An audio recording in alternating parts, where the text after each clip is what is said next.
శాశ్వతశాల ఇది నా యేసు నివసించెశాల. దేవునికి స్తోత్రములు కలుగునుగాక, దేవునికి మహిమ కలుగునుగాక.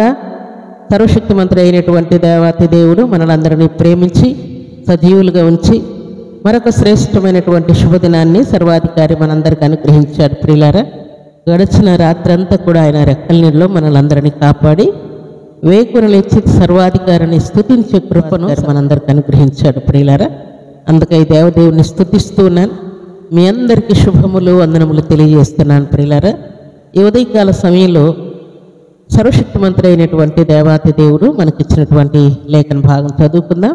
పరిశుద్ధ గ్రంథంలో నుండి గలతీయులకు రాసిన పత్రిక 5వ అధ్యాయం 13వ వచనాన్ని చదువుకుందాం. సహోదరులారా, మీరు స్వతంత్రులుగా ఉండుటకు పిలువబడితిరి.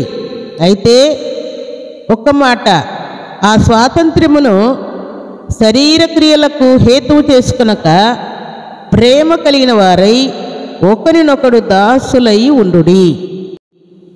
దేవుడి శ్రేష్టమైన మాటలు దీవించి ఆశీర్వదించునుగాక. సర్వశక్తిమంతుడైనటువంటి దేవాతి దేవుడు ఈ శుభదినాన మనకిస్తున్నటువంటి మాట ఏంటంటే, భూమి మీద బ్రతుకుతున్నటువంటి మనందరి జీవితాల్లో దేవుడు ప్రేమ కలిగి ఉండమని ఆజ్ఞాపిస్తూ ఉంటే మనమేమో పగ కలిగి ఉంటూ ఉన్నాం. ఎవరి మీద? భర్త కావచ్చు, భార్య కావచ్చు, తల్లిదండ్రులు, అన్నదమ్ములు, అక్క చెల్లెళ్ళు, లేక ఫ్రెండ్స్, బంధువులు, ఎవరైనా కావచ్చు, ఇతరులైనా కావచ్చు. దేవుడు అంటున్నాడు, సహోదరులారా, మీరు స్వతంత్రులుగా ఉండుటకై పిలువబడితిరి. నా ఆజ్ఞను నెరవేర్చడానికి, మనస్ఫూర్తిగా ఇష్టపడటానికి, స్వతంత్రముగా ఉండటానికి, బలవంతము చేయబడినట్టు కాకుండా స్వతంత్రంగా ఉండడానికి నేను మిమ్మల్ని పిలిచాను. మనం ప్రేమ కలిగి ఉంటే ఎంతకైనా తగ్గించుకుంటాం, ప్రేమ కలిగి ఉంటే ఎంతకైనా ఓర్చుకుంటాం, ప్రేమ కలిగి ఉంటే ఎంతైనా సహించుకుంటాం, ప్రేమ కలిగి ఉంటే భారం అనుకోకుండా భరిస్తూ ఉంటాం, ప్రేమ కలిగి ఉంటే ఆతిథ్యం ఇస్తాం, ప్రేమ కలిగి ఉంటే ఇంకేమైనా మనం చేయొచ్చు. ప్రియులారా, అయితే దేవుడు అంటున్నటువంటి మాట ఏంటంటే, దేవుడు ప్రేమ కలిగి ఉండమని ఆజ్ఞాపిస్తుంటే శరీర సంబంధమైనటువంటి క్రియలేంటి? మనలో ఉన్నటువంటి కక్షలు, గొడవలు, అల్లరులు, శాంతి, అభ్యంతరాలు, గర్వము, అహంకారము, వీటిని మన కడుపులో నుండి తోడి వీటిని మనం బయటికి తీసుకుని వస్తూ ఉన్నాం. దేవుడేమో ప్రేమను బయటికి తీసుకురమ్మని ఆజ్ఞాపిస్తూ ఉంటే మనమేమో పగను బయటికి తీసుకుని వస్తూ ఉన్నాం. అందుకే ఫిలిప్పీలకు రాసిన పత్రిక 1వ అధ్యాయం 9వ వచనం మనం చదువుకుంటే అక్కడ ఒక శ్రేష్టమైన మాట వ్రాయబడి ఉన్నది. ప్రియులారా, మీరు శ్రేష్టమైన కార్యములను వివేచింపగలవారగుటకు మీ ప్రేమ తెలివితోనూ సకల విధములైన అనుభవ జ్ఞానముతోనూ కూడినదై అంతకంతకు అభివృద్ధి పొందవలననియో అంటూ ఉంది. మన ప్రేమ అనుభవంతో ఉండాలి. పాపం చేసే అనుభవం కాకుండా పరిశుద్ధమైనటువంటి జీవితానికి, విశ్వాసానికి, లేక దేవుని యొక్క ఆజ్ఞను నెరవేర్చడానికి, ఓర్చుకోవడానికి, సహించటానికి సరిపోయినట్టుగా సకల విధములైనటువంటి అనుభవ జ్ఞానముతో కూడి అంతకంతకు అభివృద్ధి పొందడానికి అన్ని విషయంలో మన హృదయంలో పాపాన్ని పెంచేవారముగా, ద్వేషమును పెంచేవారముగా, లేక పగను పెంచేవారముగా, గొడవలను పెంచేవారముగా, పాపానికి అనేకులను ప్రేరేపించేవారంగా, లేక లోక సంబంధమైన, శరీర సంబంధమైన, సాతాను సంబంధమైనటువంటి క్రియలను ప్రేరేపించేవారం కాకుండా పాప సంబంధమైన వాటిని చంపి ఆత్మ సంబంధమైనటువంటి ప్రేమను పెంచేవారముగా, వృద్ధి చేసేవారముగా, వివేకం కలిగిన వారముగా, శ్రేష్టమైన కార్యములను గురించి ఆలోచించేవారముగా మనము అభివృద్ధి పొందాలని పరిశుద్ధాత్మ దేవుడు ఈ ఉదయకాల సమయంలో మనతో మాట్లాడుతున్నాడు. ప్రియులారా, అందుకే 1 దశలోనికలకు రాసిన పత్రిక 4వ అధ్యాయం 9వ వచనం మనం చదువుకుంటే అక్కడ ఒక మాట వ్రాయబడింది. ప్రియులారా, చూడండి, సహోదర ప్రేమను గూర్చి మీకు వ్రాయనక్కరలేదు, మీరు ఒకరినొకడు ప్రేమించుటకు దేవుని ప్రేమ చేత నేర్పబడితిరి. దేవునికి స్తోత్రములు కలుగునుగాక.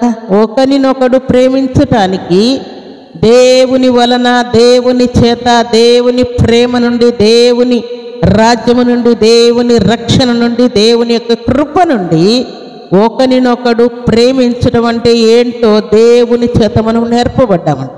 మనము అంతకంతకు వర్ధిల్లాలని దేవుడు మనల్ని ప్రేరేపిస్తూ ఉంటే, ప్రేమ చేత కాకుండా పగ చేత, గొడవ చేత, అల్లరి చేత, అసూయల చేత మనం నేర్పబడతాం. ఇరుగు పొరుగు వారు మనల్ని ఎవరైనా పాపముకు ప్రేరేపిస్తే అది దైవ సంబంధమైనది కాదని, దాని విషయంలో ఎప్పుడూ నేను చచ్చానని, ఆ రోజు రక్షణ పొందినది దినముననే, ఆ రోజు బాప్తిసం తీసుకున్న దినముననే నేను చచ్చాను గనక, ఈరోజు నేను క్రీస్తు నిమిత్తం బ్రతికించబడి ఉన్నాను గనక, నేను ప్రేమను వృద్ధి చేయడానికి భూమి మీద పుట్టింపబడ్డాను నా దేవుని చేత.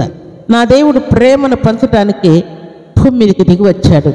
భారమైన ఘోరమైన సిలువను భరించాడు, మరణించాడు, మూడవ దినాన మృత్యుంజయుడు తిరిగి లేచాడని మనం గ్రహించాలని పరిశుద్ధాత్మదేవుడు కోరుకుంటున్నాడు. ఇక మీదట భూమి మీద బ్రతుకుతున్నటువంటి మనమందరం కూడా ప్రేమను పంచుదముగాక, పగను చంపివేయదుగాక, గొడవల అల్లరులన్నింటినీ చంపివేయదుగాక. మనలో ఉన్నటువంటి జీవనది దేవుడు ఆయన లేఖనంలో సెలవిచ్చినట్లుగా, ఎవడు నా యందు విశ్వాసం ఉంచునో వాని కడుపులో నుండి జీవజల నదులు పారునని దేవుడు ఆజ్ఞాపించాడు. మన కడుపులో జీవింపజేసేటువంటి నదులు ఉన్నాయి ప్రియులారా. మన కడుపులో ప్రేమించేటువంటి నదులు ఉన్నాయి. మన కడుపులో ఆదరించేటువంటి మాటలు ఉన్నాయి. మన కడుపులో నుండి సంతోషపెట్టేటువంటి మాటలు ఉన్నాయి. వీటినన్నిటినీ మనము చంపివేసి సమాధి చేసి పాపశాప సంబంధమైనటువంటి క్రియలను మనం బయట తీసుకొని వస్తున్నాం.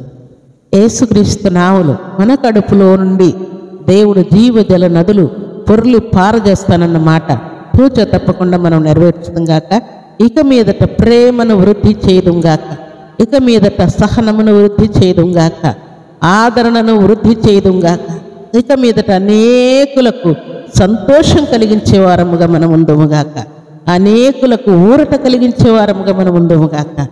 దేవుని సన్నిధానంలో చేరినటువంటి మనందరికీ దేవుడు నేర్పేది ఏంటంటే, ప్రేమ కలిగి ఉండుటకు సర్వశక్తిమంతుడు అయినటువంటి దేవాతి దేవుడు మనకు నేర్పాడంట. ప్రేమ దేవుని సన్నిధిలో చేరిన మనమందరం కూడా ఆ ప్రేమను కలిగి ఇంట బయట సంఘంలో సమాజంలో దేవుని కొరకు బలమైన సాక్షులముగా ఉండాలని పరిశుద్ధాత్మ దేవుడు కోరుకుంటూ ఉన్నాడు.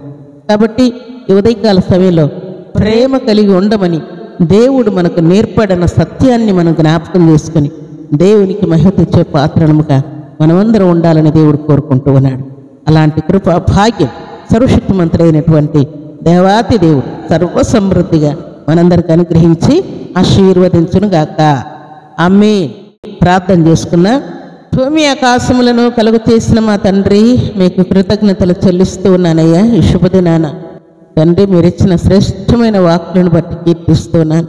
నిజముగా నా తండ్రి, మేమందరం కూడా శరీర క్రియలను హేతువు చేసుకున్నాక తండ్రి, మీరు సెలవిచ్చిన మాట ప్రకారం ప్రేమ కలిగిన వారమై ఒకరినొకడు దాసులుగా ఎంచుకొనండి, ఒకరినొకడు ప్రేమించండి, ఒకరినొకడు అర్థం చేసుకునండి అని మీరు ఇచ్చిన మాట తూచ తప్పకుండా మా జీవితాల్లో నెరవేర్చబడినట్లుగా ఘనకార్యం జరిగించి ఈ మాటలు మా అందరికీ దీవెనకరంగా ఉంచుతూ మహిమ పొందమని మీ సన్నిధిలో వేడుకుంటూ ఉన్నాను తండ్రి.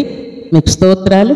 మీ బిడ్డలు ఇంట్లో ఉన్నా, బయట ఉన్నా, ఆఫీస్లో ఉన్నా, కాలేజీలో ఉన్నా, పొలంలో ఉన్నా, ఎక్కడున్నా కూడా ఈ ప్రేమను అంతకంతకు వృద్ధి చేయవారే ఉందరుగాక. మీ ప్రేమను చాటి చెప్పేవారుగా ఉందరుగాక. మీ ప్రేమలో మీ బిడ్డలు వేరుపారిన వారై జీవించుదురుగాక.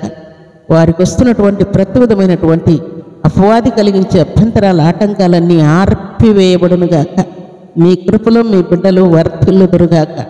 మీ కృపను మీ బిడ్డలు అనుభవించుదురుగాక. కృప వెంబడి కృప మీ బిడ్డలకు అనుగ్రహించబడునుగాక. సంపూర్ణమైన ఆయుష్ ఆయురారోగ్యం పొందుదురుగాక. సమస్త కీడు కష్టం తొలగిపోవునుగాక.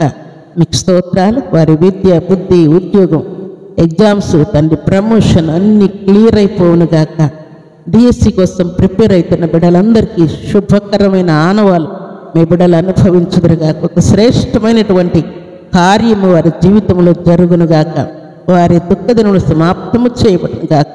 మీకు స్తోత్రాలు తండ్రి. మీ ప్రేమను గుర్తించే కృపను ప్రతి బిడ్డకు మీరు అనుగ్రహించి మీ నామానికి మహిమ తెచ్చుకునమని ప్రార్థిస్తూ ఈ దినము తండ్రి బర్త్డేలు మ్యారేజ్ డేలు జరుపుకున్న బిడ్డలకును దీవెన ఆశీర్వాదం శుభం క్షేమం సర్వ సమృద్ధిగా ప్రసాదించి మేలుతో తృప్తిపరచమని ప్రార్థిస్తూ ఈ ప్రార్థనలో ఏకీభవించిన ప్రతి బిడ్డకు కూడా శుభం క్షేమం దయచేయమని వారికి ఉన్న వ్యాధులన్నింటినీ గర్తిస్తున్నాను. యవన బిడ్డల వివాహాలు సెటిల్ చేసినందుకే స్తుతిస్తున్నాను.